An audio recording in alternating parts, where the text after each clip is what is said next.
Thank you so much for tuning in to the 2022 School Board Candidate Forum hosted by Teaching for the Culture. We are so excited that you are here. It is important that you are intentional with your ballot and the candidates running for school board. Our children deserve the best, and it is your duty to vote for the best candidate. This forum is designed to help you learn more about each candidate so that you can make an informed decision on who to vote for. So sit back, relax, and enjoy the show. Towards the end of the event, you will have an opportunity to answer the following question. If the election was today, who are you voting for? The results will be shared at the end of tonight's broadcast. Please visit our website at www.teachingfortheculture.com to learn more about the events we are hosting and learn more about our mission. Thank you for your support.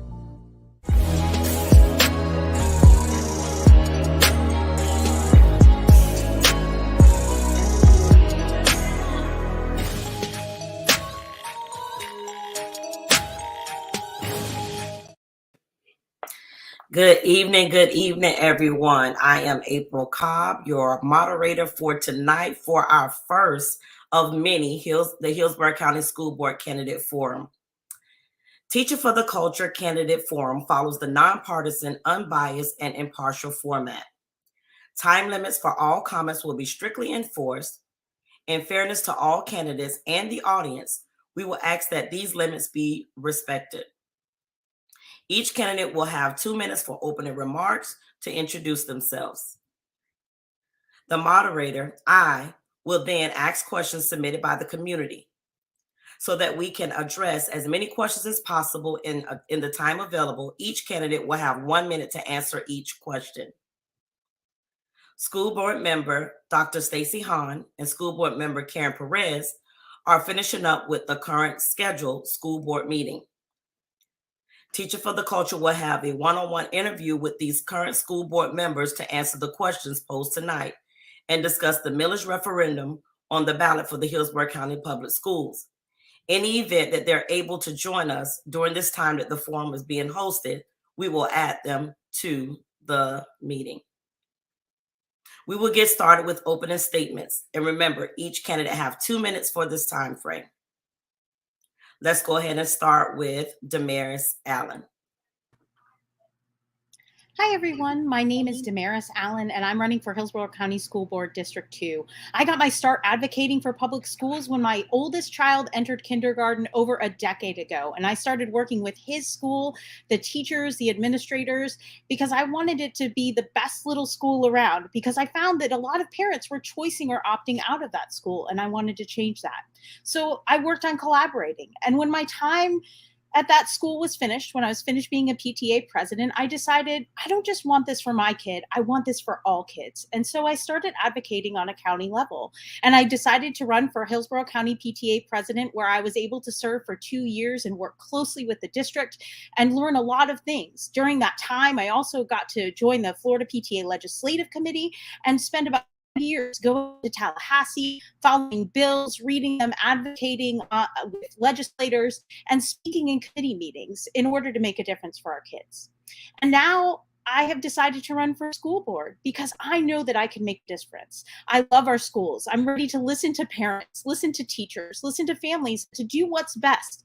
I know that every school is unique and that every school needs its own unique set of things to meet students' needs. So I would love to talk with you. I don't need the full 2 minutes, so please reach out to me if you have any further questions.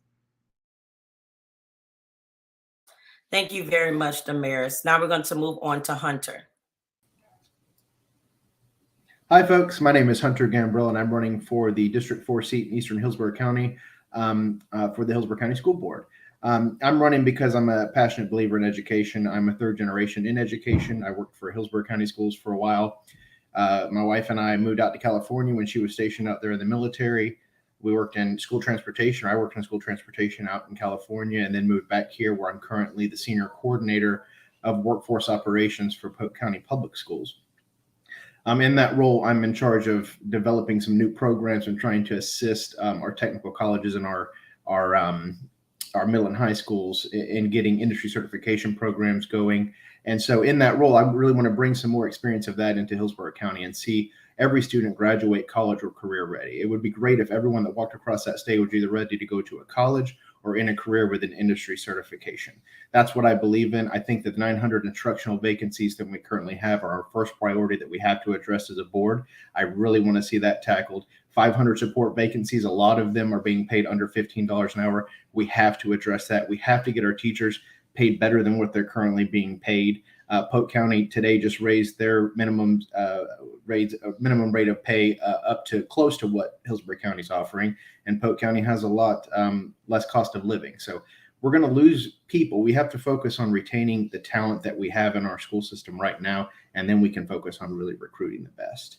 And so I look forward to talking to you more and answering the questions. Thank you to Bianca for hosting this and for teaching for the culture, and I look forward to answering your questions in just a few minutes.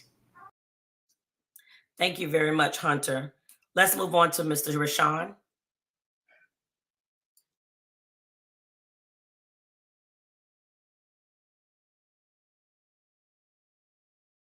Rashawn, you're muted. Thank you. I'm off mute now. First of all, I just want to say thank you for teaching for the culture, for allowing this opportunity. My name is Roshan Gendrette. I'm running for the Hillsborough County School Board, District 6, countywide. I have a Bachelor's of Arts in Education, Secondary Education, Social Studies. I have a Master's of Arts in Education in Educational Administration. I've worked 20 years in public education. I've taught elementary, middle, and high school, as well as I've been a Title I coordinator, Dean of Students, Athletic Director, Positive Behavior Support Team member, Restorative Justice team member as well. So I have a wealth of experience to bring to the issues here we have in our Hillsborough County schools. I want to bring that wealth of experience to be able to solve some challenges. My number one challenge that I want to tackle is the low literacy rates in our county. It's imperative, if we're going to make change, that we're going to have to fix our literacy rates, especially among our African American youth and Hispanic youth. Thank you. Thank you very much for that response. So again, a gentle reminder that we are now going to move into the actual question section. And during that time, each candidate will have 1 minute to respond. The first question, and we're going to start out with Damaris. Excuse me. She's going to kill me, y'all. She's going to kill me. What do you see as the major issue or issues facing your district and public education as a whole?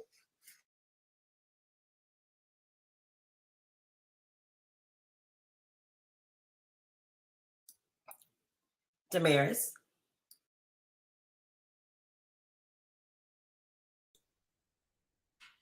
Allie needs to do. I'm so sorry. You are so right. I'm looking at it now. My bad. Allie. My apologies. Hi. No, it's okay. Don't worry about it. These things happen. Hi, everybody. My name is Allie Legg. Thank you guys so much for having me on here. I'm so excited to get to answer questions from the public and get to know what your issues are. I am a veteran. I was in the Army and I'm a wife for 10 years. My husband and I have been married for 10 years. We have 5 children together, 4 of which go to our county schools here in Hillsborough County. I've been an advocate for 6 years for parental rights, religious, medical, and educational freedom, and not just for Hillsborough County, not just for the state of Florida, but for our nation as a whole. And I actually teach the proper role of government and how to build lasting relationships with local representatives to families just like you and I, to make sure that our inherent rights are always protected when our local representatives are in session and when they're not in session. We can hold them accountable by knowing what their jobs are and what they do. So I decided to run for school board because like I said, I have 5 children and I have a vested interest in what goes on in our county schools. And I know that we desperately need somebody that is able to be a collaborative, that is able to work collaboratively with not just administration, with not just our teachers, but with our communities and our parents.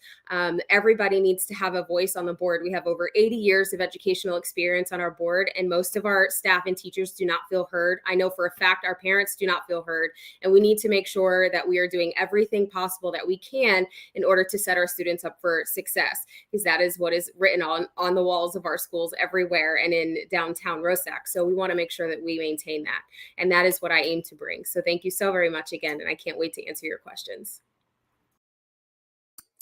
Thank you very much, Allie. And again, my apologies when we have this screen set up where I can't see all of your wonderful faces. I get lost in the shuffle. So again, let's refer back to that each candidate have 1 minute to respond to the question. And we're going to kick it off with Damaris. And that question is, what do you see as the major issue or issues facing your district and public education as a whole? I would say the biggest issue that we are facing as public education as a whole is a nationwide teacher shortage. And that is because of a number of reasons, right? Teachers are underpaid, undervalued, they don't have a lot of autonomy. All of those issues are factors. In addition to that, in my district, we have a lot of overcrowded schools. We need 18 new schools built because of the fact that we have a lot of people moving into our area, especially in the south part of the county. And so those are really things that we need to address.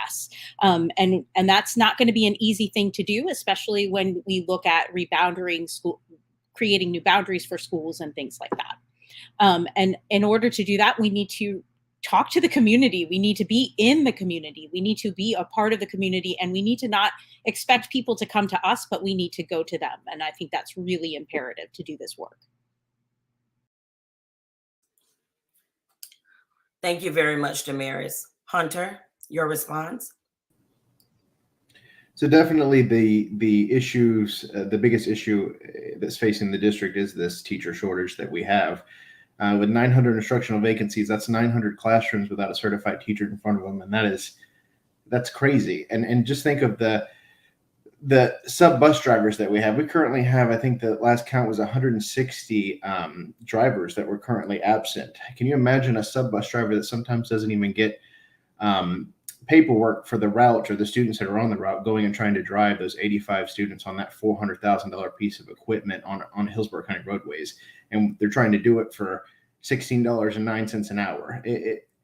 We've got to really revamp our system, and we've got to start really competing with our charter schools and with the folks that are draining some of our families out. We've got to start competition. We've got to start competing, and we have to have a rejuvenated system to do that.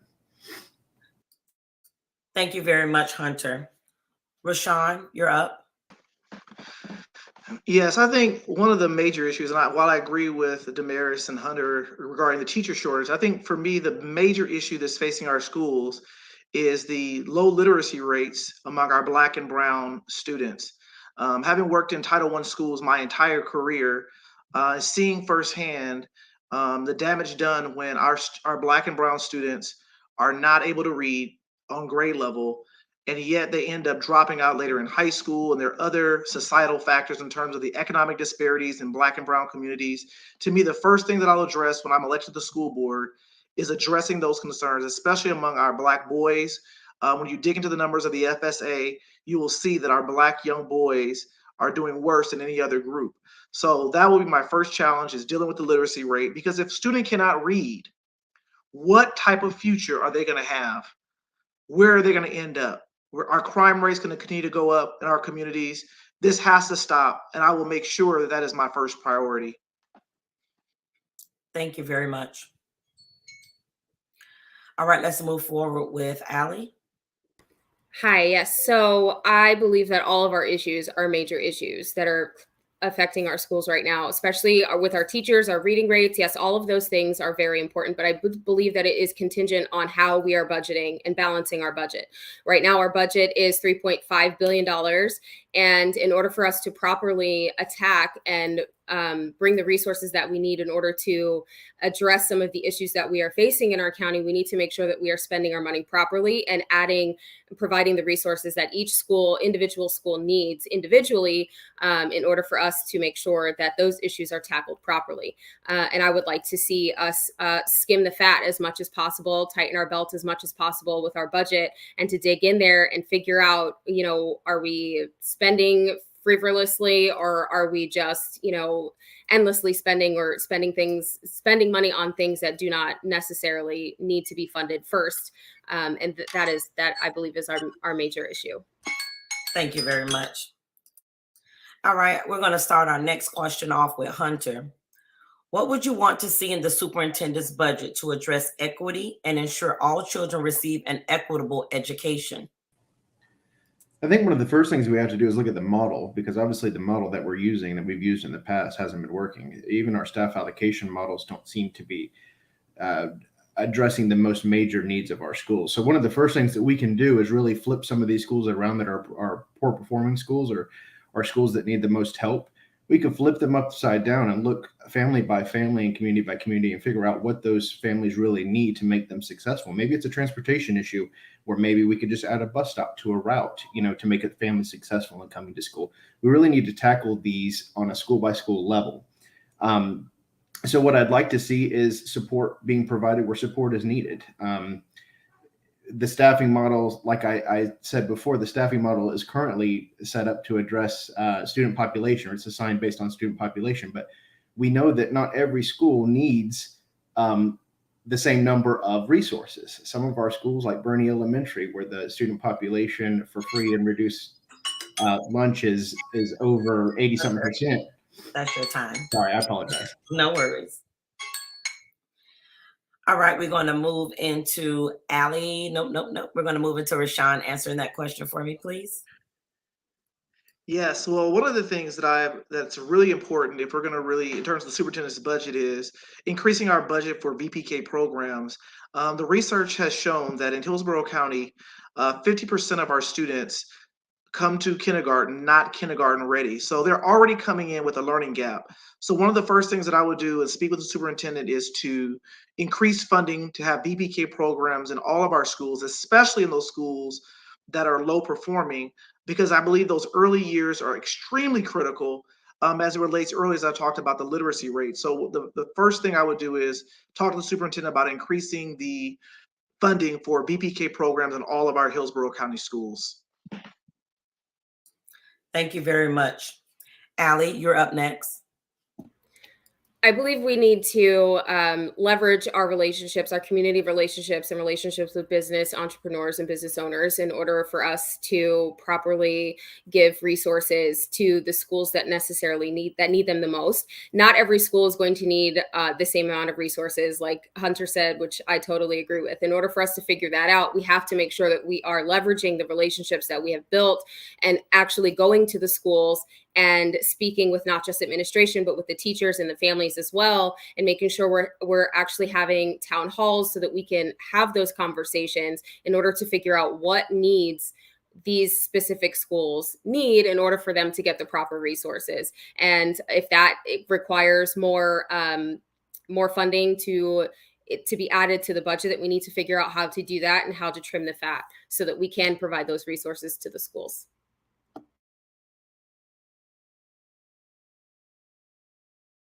Thank you very much. And let's move on to Ms. Damaris.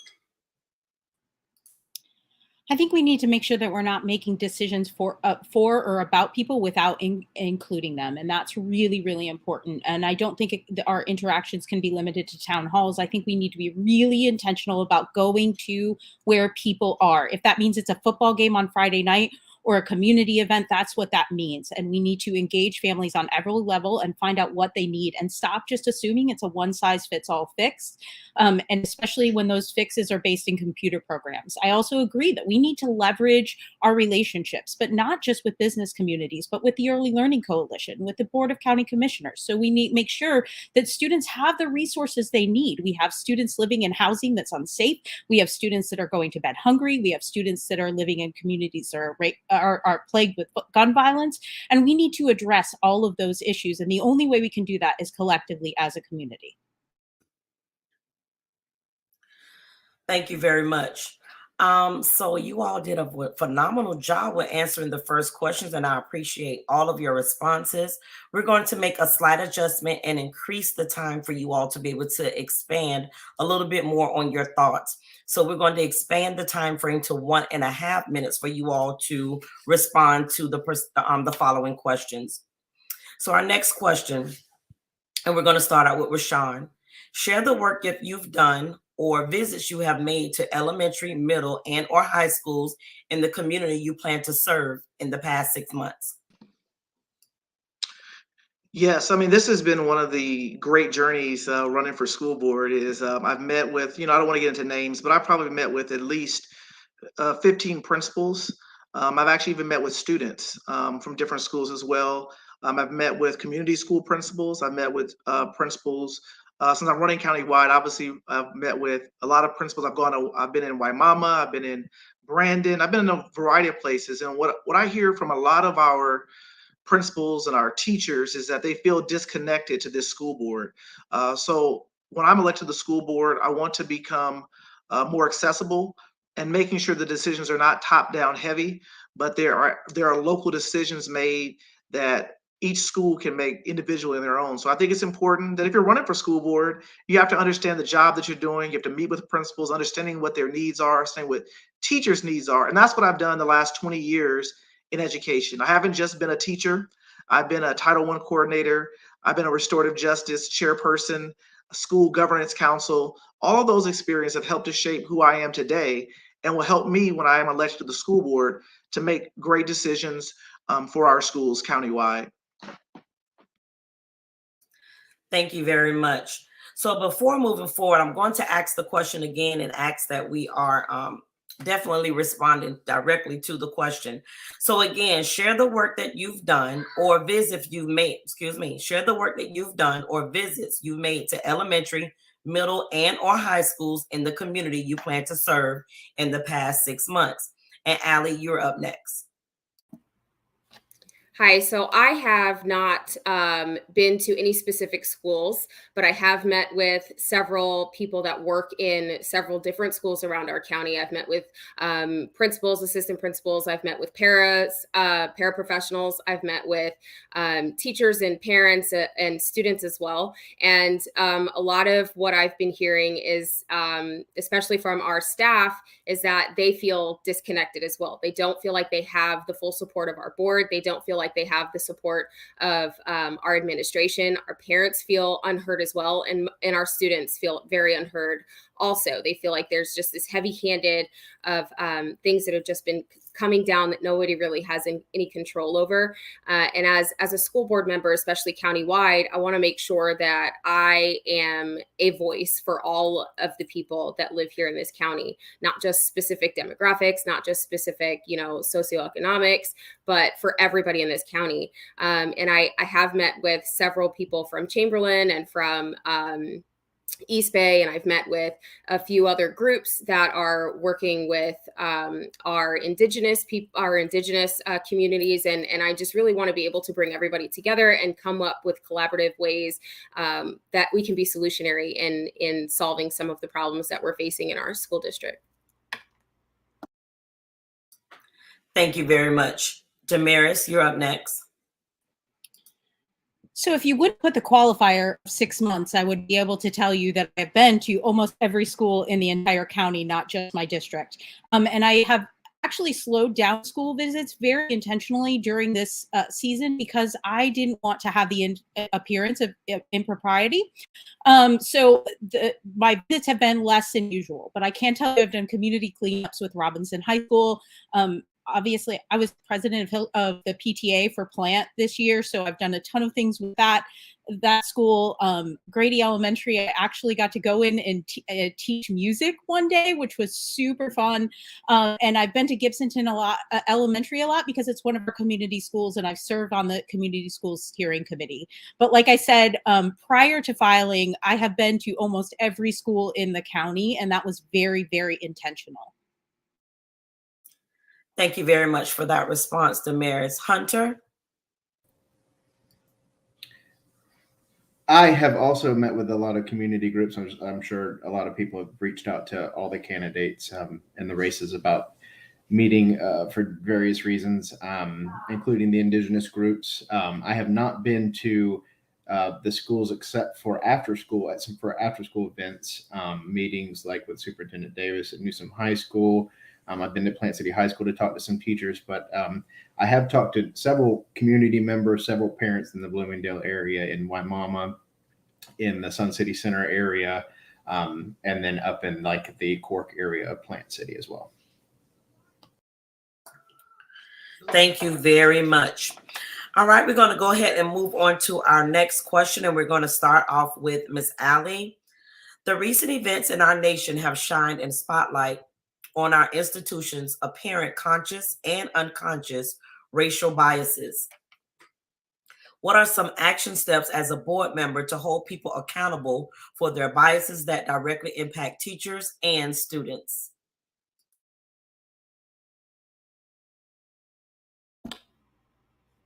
Yes, so I do believe that I believe that everybody has stereotypes that they have in their heads from their own personal experiences. But I do want to make sure that as a school board member that we address these issues very carefully and very with an open mind. We need to make sure that none of our children feel like they are being ostracized because of the color of their skin or because of where they live or where they come from. We need to make sure that we are an inclusive school district and make sure that every child and every staff member feels like they are accepted and feels like they have a place where they feel comfortable to walk into and do their very best, whether it's working as a staff member or whether it's, being able to come to school and learn in an environment that makes them feel comfortable and welcome. Thank you very much for that response. Damaris, you're up next. So I think the first and most important thing is to model that behavior, right? To be willing to admit when you have made a mistake or have made a poor decision or have said something wrong, right? Like that is really, really important as a board member. I think it's always also really important that we be open to and willing to have really uncomfortable conversations. I think we are in this space where we think that discomfort is bad, but I think we forget that every time we learn, every time we grow, that's usually out of a period of discomfort. I can give you the example of my son as an athlete, and I guarantee you every time he gets up at 6 a.m. to go rowing, it's uncomfortable for him, but it makes him grow. Now, this is a significantly more complicated issue than just getting up and rowing and going and doing that, but it should be even more important than that, right? We have to sit with that discomfort, have those uncomfortable conversations, because then we can work better together. We can come to those places where we're really unified, when we're listening to each other, when we're collaborating on things, and we're willing to be honest and sit in that discomfort.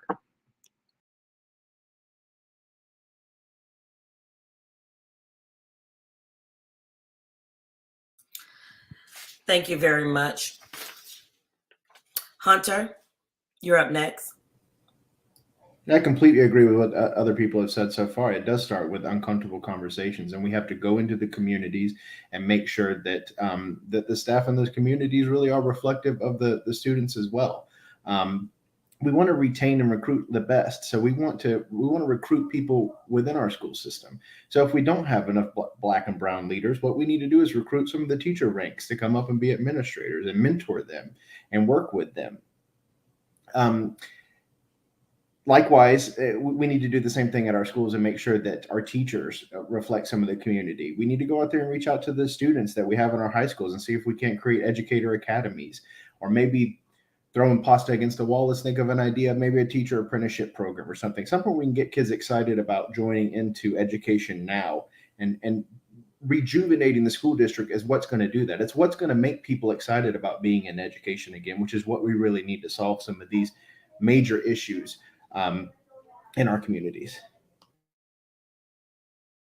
Thank you very much for that response, Hunter. Rashawn, you're up next. Yes, this is a topic that's very near and dear to my heart. Having worked in Title I schools my entire career, having worked as a dean of students, seeing oftentimes how many times there are unconscious biases towards African Americans and Hispanics, especially in terms of suspension rates, in terms of level of discipline. I think two concrete things. One, we need to increase teacher training, administrative training around the areas of unconscious bias. And if we see those things, they do need to be addressed immediately. And I think that's extremely and critically important that we address those. Number two, when I've talked to different principals and teachers, often they don't always have a community representative available at every school. And so ensuring that we do have sufficient community representatives who work with the community liaisons that work with the school and the community. So increase the budget for community liaisons to the community, to the school. One parent told me sometimes the teacher doesn't understand me. You know, we need that person to kind of help us be that bridge. So those will be the two areas: increase teacher administrator training and unconscious bias, as well as making sure we have sufficient resources for community liaisons. Thank you very much, Rashawn. We're going to move into the next question, and we're going to start off with Damaris. What is your vision for education for the community you hope to serve? And how do you expect to be held accountable for moving the district toward that vision? You know, I really would like to see us move away from this one size fits all. I would like to get kids off of computers and in front of people and learning more from them. I often say on a regular basis, if my kids were in elementary school now, they would afford to be on a computer program, and I allowed them to be when they were at home. And so I think it's really important for so many reasons that kids are interacting with actual people and not just computers. And if we're going to have computers, we also have the opportunity to create, not always just consume. And so my vision is engaging parents, engaging teachers, engaging students, engaging the community, and creating the best school to serve our communities. And that looks different for every school. And so that really means asking questions and following up and seeing what's needed. And so I think that's really, really important. How do I expect to be held accountable? I expect people to call me out on things. I expect to get phone calls and to be asked about things and to be challenged. I expect people to work alongside me because nothing is a one-man job, right? We need help to move the needle as far as education is concerned. I cannot do anything alone. No one can do anything alone, no matter how great they are. So I expect people to work with me and then to call and to hold me accountable. And then obviously, if I don't do a great job, then I cannot be elected again. That is the ultimate way we hold our elected officials accountable. You're right about that, Damaris. Hunter, you're up next. Yeah, so my vision for a restored public school system is simple, and it's that we start paying people what they deserve in our school system. We bring our students up. We make sure that we're making adequate gains. I'm interested to see what this progress monitoring model that the governor's replacing FSA with. I'm very interested to see what that's going to look like, what progress monitoring will look like, especially in our higher grades and everything like that. It's going to be very interesting to see what education is doing moving forward, but we have to be innovative on our approach as well. I completely agree with Damaris. My 5-year-old loves the tablet. She loves to stay on it all the time. We do need to bring a little bit more hands-on approach. I'd love to see career and technical education get expanded. We're working on that in Polk County to expand it down into the elementary level and to get kids excited about culinary and get kids excited about agriculture and the way plants grow and technology and working on computers, not just working on computers, but actually physically working on computers. I'd love to see us expand those type of opportunities for Eastern Hillsborough County. That would be a great equalizer, and it would be a great way to bring all of our schools up. And how you can hold me accountable is let's make sure that we're producing students that walk across that stage ready for college or ready for the workforce. That's what we have to do. Our goal here is to produce students that are literate and that can go out there and produce a living, and that's what we need to make sure we're doing in Hillsborough County. Thank you very much, Hunter. Rashawn, you're up next. Literacy, literacy, literacy. You're going to hear me say that forever and forever and ever. Having been a remedial teacher, reading teacher, I taught first grade, but I also taught fifth grade. I taught students who were in fifth grade who were reading at a second grade level. And by the end of the year, bringing them up to third grade, fourth grade. If our students cannot read, then we can forget about career and vocational schools. You can forget about anything. So my number one priority is increasing our literacy rate here in Hillsborough County. That is critical. There's no other thing that's more critical. And also, I think that I know we've seen some progress in our schools. Some of the numbers just came out, but I will never be satisfied with a C school. I think that we should celebrate the progress that our schools have made, who made the jumps from F to D's to C's, but I will never be satisfied with the C school. I would love to see all of our schools in the A and B range. and really bring our schools back to the gold standard in which they were at one time. So literacy, literacy, and literacy. Thank you for your response, Rashawn. Allie, you're up next. So my vision for our district schools is to see us work collaboratively together as a community to make sure that we are improving academic excellence by making sure that our children are learning basic education, reading, writing, math, history, science, and all of those wonderful things, making sure our arts programs are funded first and not last, and not contingent on a tax that has to be renewed every 4 years, making sure our teachers are paid properly what they're worth and having their pay being funded first and not last as a last resort by a tax that is contingent to be renewed every 4 years. That I feel like is disrespectful to our very hardworking teachers that have gone through so much over the last 3 years. I want to make sure that our students are really set up for life after school, whether they graduate with college, an associate's degree because they're college bound, or whether they are graduating with certificates to go into the workforce and become entrepreneurs, or doing apprenticeships, whether it's teaching apprenticeship or construction or anything of that nature. Like, these are the things that I have the vision. And of course, our reading, we need to increase our literacy. And we did spend over $600 million, I believe it was over $600 million for a new phonetically foundational reading program that has yet to be implemented. But I'm really excited to see what that looks like, because phonics and having our children learn that as a basis very young and very early, studies show that it is easier for them to retain reading and comprehension. So I'm really excited to get started and to work with everybody in our county. Thank you very much, Allie. So we're moving on to our next question, and we're going to start out with Hunter. According to the latest FSA data, 75% of our third grade students were not proficient in reading. I'm going to read that statement again because I need everyone out there to hear me along with the actual candidates. According to the latest FSA data, 75% of our third grade students were not proficient in reading. We know that reading is the foundation of a strong formative education. What is your vision for the reading instruction in Hillsborough County? Well, one thing we got to do is like other speakers of other candidates have mentioned before, is we got to work collaboratively. We got to figure out what's working and what's not. And like Tamara said before, it's not a one-size-fits-all solution for any of our schools, really. West Tampa community is totally different than the community that serves Bernie and the community that serves Waimama. So what we really need to do is figure out what we need to do to fix that. For too long, we've been taking kids that, and these statistics that you've shared, 75% are not on par with third grade reading. They're shocking. They're gross. We got to do something about it, obviously. But one of the things that we can do, like I mentioned before, is working collaboratively, figuring out what works at each individual school, and then trying to stick with that model.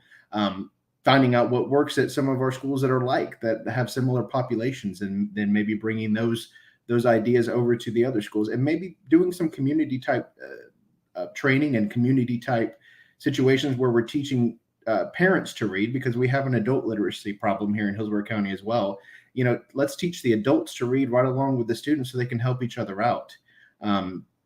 Those are some of the things that I'd love to see happen. We got to bring it down to the school level, though, like Damara said, and start making sure that we're bringing things a little bit more to the community level. Thank you very much. Rashawn, you're up next. Well, this is my area. I think, you know, in District 6, I'm the only one who actually has any educational experience. Everyone else will tell you what they think or what they've heard. I've actually lived it. As I've mentioned before, it's astounding when you say 75%. And I mentioned that I think at the June forum we had at the Tampa Club. It's embarrassing, because if our students cannot read, they have no future. So what should we do? Number one, I think we need to look at the kindergarten readiness rates that I mentioned earlier. Number one, we need to get VPK programs on all of our Hillsborough schools, especially our low performing schools. That's number one. Number two, we need to have an additional opportunities for staff development. Our teachers need more time to analyze the results. Teaching is a hard job. I was a teacher in the classroom for over 15 years, and toward the end, it was more paperwork than anything. So number two, I would make sure that our teachers would have increased staff development time, where they would have opportunities to analyze the reading scores sooner. And then lastly, I think one of the things that I would advocate for is, and I think that we don't do enough of, this district is very reactive. I think we need to be proactive. I think we need to have tutoring as early as kindergarten, first grade, intensive, because our students should be proficient readers when they leave second grade. So don't wait until they're in second grade and they're not a proficient reader. We need to proactively address a lot of these concerns. And I'm the only one that has the experience to be able to do that. Thank you very much. Allie, you're up next. So first, I would like to know how many of those students have a learning disability. I would also like to know how many of those students are dyslexic. I think that it is also important that our teachers receive training on recognizing dyslexia. From the information that I have researched, it takes about 5 minutes for someone that has proper training to understand what dyslexia looks like. And once that student is identified to have dyslexia, it is easier for those specific resources to follow that child so that it can go to the parent, so that the child's parent has that information and can get those resources for that specific child for those specific reasons. And being that I have raised 5 children with my husband, and I've taught all 5 of my children how to read, not every child learns how to read at the same rate or the same way. We should make sure that we are encouraging our students to read books that they are excited about, especially when they're younger, because when they are excited about certain books and we give them those books, they are easier for them to read than it is giving them something that they don't particularly have interest in. I also would like to see a lot of our I would also like to see what this new program that we've bought, forgive me, I can't remember the name of it, but I do know that we approved it a few months ago. I would like to see what this foundational phonetics new program is going to produce in our children once we start learning that. And I think that that is very important, but also encouraging our parents to read to their children as well, whether it's before bed, in the morning, at the dinner table. That needs to happen as well. Thank you. All right, Damaris, you're up. Thank you. I want to echo a lot of what has just been said. When we need to respond to the community's needs, we need to make sure that we're identifying students, especially students who have dyslexia. About 15 to 20% of people are believed to have dyslexia. In fact, my student was not diagnosed until they were in 7th grade because they've had so many coping skills, and so it went undiagnosed. One of the things I did as PTA president was serve on the literacy task force, and some of the things that came out of that I really loved and I would have loved to see happen, right? Simple things like having books available on the city bus and having working as some other candidates have said, with community organizations and having opportunities to come to school and where kids and parents can read together, because sometimes it's really hard. I was a single parent for a long time, and I know sometimes at bedtime I was exhausted and it was hard to read to my kids. And we need to recognize that sometimes there are limitations, right, in families for different reasons.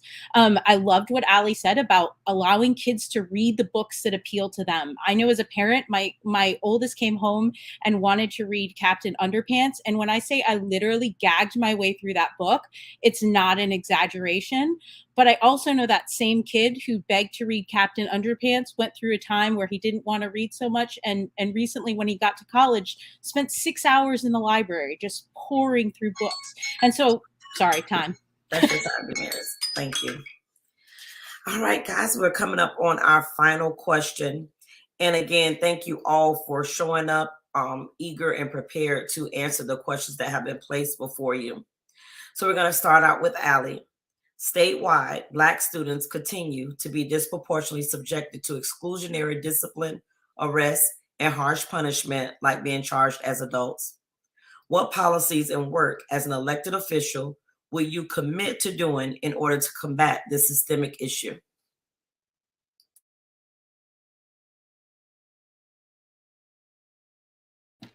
Sorry, I was having trouble with my unmute button. So for policy, I honestly would believe that we do need to figure out why this is happening, first of all. And I do know that in 2021, when our school board sent to the Florida Department of Education the top 5 reasons for suspension were fighting physical attack, tobacco use, drug use and distribution, and lastly, threatening and intimidation. So in my opinion, I do believe that these are reasons why students should be suspended. However, we do need to make sure that we have a robust de-escalation training program for our students, making sure that they understand cause and effect, making sure that our teachers also understand what cause and effect is and what that looks like, and how we can have more conflict resolution conversations with our students. And most importantly, we need to make sure that as parents, as teachers, as staff, and as board members, that we are being the professional example that our students can look up to. We need to make sure that that's what's happening. But if we do have students that are being suspended and disciplined disproportionately to their peers, we need to figure out why, what those reasons are, and to make sure that it doesn't happen again. And in order for us to figure that out, we have to do some investigating work and be able to come up with some really good ideas on how we can fix that. Thank you very much. All right, we're going to move forward with you, Damaris. So I think the first thing we need to do is make sure the numbers are readily available, right? So that we have on school sites the breakdown of who's getting suspended, and that's readily available. And that would be the first policy that I would put forth, is that is available to the public.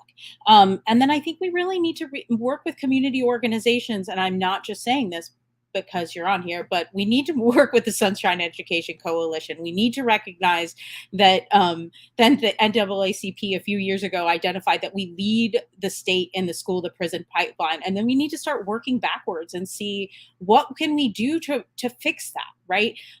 Because we know that while we have certain policies, that they're not always enforced in the same ways. And I think that is part of the problem, is that some kids get away with things that they wouldn't get away with at other schools. And until we're willing to be honest and recognize that that's happening, we're not going to be able to fix the situation. Thank you very much for that response. We're going to move forward with Hunter. Yeah, so this is definitely an issue that's close to my heart in District 4. It's some of the statistics that were brought out by the Sunshine Education Coalition were also alarming, just as alarming as the literacy rate. But some of the issues that we have to do is find out what the root causes are, some of these problems that we're having with student discipline, and see if we can address them that way. We also need a fair system, policies for discipline. And when people are disciplining students outside of policy, we need that addressed by the administration, point blank. We need people to be told to cut it out. But not only that, we really need to refocus and redouble our efforts in believing in our communities and believing in our students.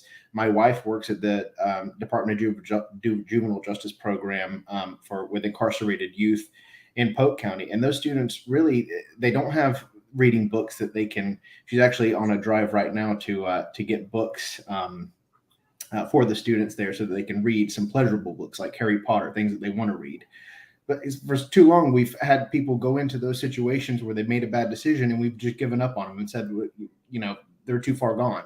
We need to start believing in them. They're our students, and we got to believe in them. If we want our society and we want our communities to be safer and we want our communities to be stronger, then we have to start investing in our people. It's just that simple.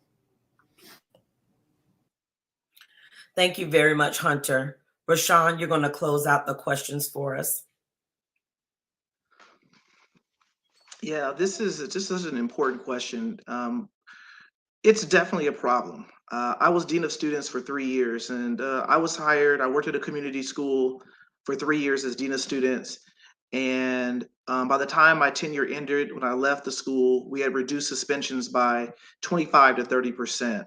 How were we able to do that? Number one, I think we need to have a strong restorative justice program where you have effective policies that have alternatives to suspension. So that was one of the first things I'll advocate to the superintendent as well as the other board members, especially at those schools where you have a disproportionate number of suspensions of African Americans and Hispanic students, that we have a strong restorative justice program where we're not always suspending kids. Look, when I was dean of students, there was a teacher who suspended a student out of their classroom because they didn't have a pencil. So we got to stop those type of things. We need to have an effective restorative justice program. Number two, ensure that our teachers have proper training. We need to make sure that they have a tiered level of behavior analysis. So tier 1 behavior, tier 2 behavior, tier 3 behavior. What do we suspend for? So really making sure at the local level we have those proper trainings for all teachers. And then lastly, we need to work with our community partners. I was at a meeting 3 weeks ago with the chief of police, the mayor here, Mayor Castor, and some other community leaders who we work to address those issues and work with our local law enforcement to address those concerns. So I think it's a multi-pronged approach, but I think it starts with our school district, making sure we have a strong restorative justice program, especially at our schools where we have a high number of disproportionate suspensions. Thank you very much, Rashawn. So now we come to the closing where we're going to be invited. The candidates are going to be invited to do their closing of 2 minutes with my apologies, guys, their closing statements of 2 minutes. We're going to start with Damaris, and the order that we're going in is basically according to the districts that they are in. So we're going to go ahead with you, Damaris. First, I want to thank you so much for taking the time to be here for tonight. Thank you to Teaching for the Culture for hosting this. This is such an important thing. Our school boards often get lost in the shuffle, and it's so important that we pay attention to who's getting elected. I'm running because I know that I can make a difference. I've put in the work, I've put in the effort, and I know what's happening in our district, and I plan to keep listening because I know how important that is. And I welcome any of you to reach out to me. I would love to talk to you, to hear your experience, because I know each of our experience as parents, as teachers, as administrators, and just as community members is completely unique. So I hope to hear from you. I'm running to make sure it echoes through the streets of Hillsborough County that we care about our kids. And that means engagement, meaningful parent and communication, engagement, communication, because that's vital. Hope, because it's been a really difficult 2 years. And opportunity, to make sure that all kids have an opportunity to succeed, that we're providing ESE and ELL services, that we do have career and technical education, that we have arts education so our students can succeed, because we know that it's much more than just teaching an art form, but it also helps them perform in math and science and things like that. And then we're setting them up for success if they do choose to go to college. So we're just doing more than just handing them a diploma. So I hope to hear from you, and I look forward to serving for you. Thank you very much, Damaris. We're going to move forward with Hunter. Yeah, I want to thank everyone for participating tonight. Again, thank you for the questions. It's been a great eye-opening event. Some of the statistics that were shown are great statistics that I hope the community will go out and really ponder whenever they're making their selection for school board. I've been in education for 16 years now. I understand the way that things work. I understand the way the budget works. I get the way Tallahassee kind of hides things in certain areas, kind of makes categorical funding a little bit difficult for us to spend on certain things. I just ask for you to look at who shows up, who shows up to events like this to discuss things, who will get back to you, who will make sure that your child's education is the most important thing. You're your child's best advocate, and I want to be your advocate. I'm Hunter Gambrell. Learn more about me by going to www.huntergambrell.com. Reach out to me. I'd love to answer any questions that you have specifically, and I look forward to serving you on the school board. Thank you.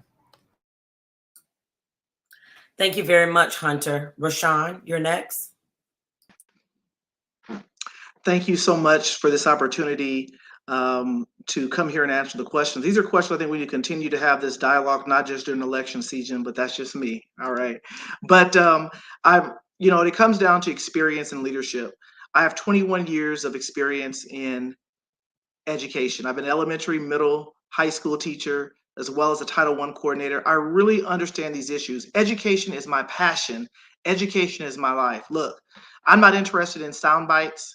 I'm not interested in starting a movement. I'm interested in really getting back to instructional needs, reading, writing, and arithmetic, returning our Hillsborough County schools back to the gold standard in which they've been previously have been. There's no other job where we hire people with no experience and no specifics. We don't need to hire any more high-paid consultants. I've actually done the job, I've lived the job, and I really want to help us turn our schools back around and get them back on track and increase our literacy rates. Thank you very much, Rashawn. Allie, you're going to close out our closing statements. No pun intended. Thank you guys so very much for inviting me in, for having this forum. This is very important, especially for our communities, to understand who they're voting for and to be an educated voter. That is the most important thing, especially because I have educated hundreds of communities on how to be an educated voter. And I've been a parent for 14 years, which means I've been an educator for 14 years. And yes, experience is very important, but we do need some people that understand, that can look outside the box. And with over 80 years of educational experience, and we still are seeing the same issues in our Hillsborough County schools that we've seen for the last 10, 15, 20 years, we need to either, are we going to vote for the same thing we've always voted for to get the same thing we've always gotten, or are we going to vote for something different and maybe someone that is going to try to be the best representative that we can possibly be? That's all I want to do. I know education is the backbone to freedom. Being able to be properly educated is what's most important. And our school district is the biggest employer, and we are educating the future of our county. And we need to make sure that we're doing that properly by working together, having collaborative effort, making sure we're restoring trust and accountability to our district, and making sure that our teachers and our staff feel heard, and our parents feel heard, and our kids are put first always, and first and foremost. And that is what I plan to bring. And my phone number is 813-699-0695, and it will never change, even when elected, because I know who I work for. And I appreciate all of this. Thank you all so very much. Thank you very much, Allie. Before we close out, I want to thank Teaching for the Culture's founder, Bianca Goolsby, for staying committed to this process, and definitely was a game changer to introduce this type of platform presentation when it came to the political forum. She is definitely the founder of that as well. And also thank everyone for participating tonight, because again, the constituents or your future constituents definitely need to hear what it is that you stand for in the event that you are elected for your particular seat. I know as an educator here in the district for over 20 years, you know, it is sometimes disheartening to hear all of the many responses that is provided on platforms like this. And then when the individuals take the seat, then there is by far not the same agenda. So I just pray that any event that you all are elected, that you definitely stick to the agenda and remain authentic to your community. We're going to move into our straw poll, and definitely do not leave without going to and taking the do the poll. It's going to be up for 15 minutes. You have the opportunity with the link or QR code to make your selection. So again, we thank you from Teaching for the Culture for joining us on this evening, and all the candidates for your respondents and your commitment to this event. Have a good evening.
All right, y'all. So first of all, I just want to thank the moderator, April Cobb, and I want to thank everyone for participating in the school board forum. We are here with the results. So if the election was today, who would you vote for? Let's show the winner.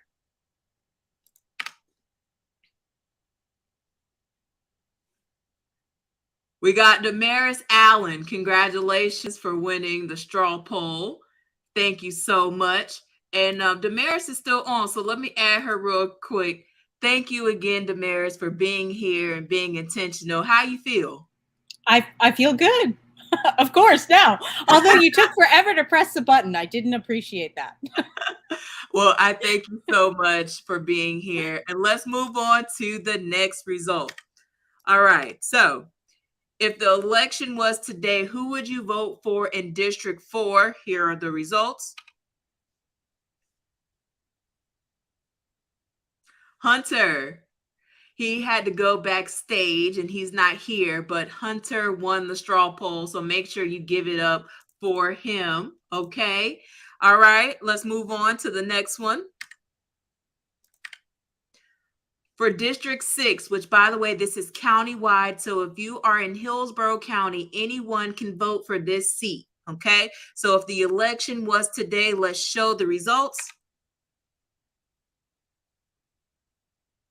We have Karen Perez winning the straw poll. So thank y'all so much for participating. I hope that you love the format this year. Please make sure that you visit our website at teachingfortheculture.com to see the remaining events that we will have for the remaining counties in the Tampa Bay area. Thank y'all so much again. Love y'all, and y'all have a great night.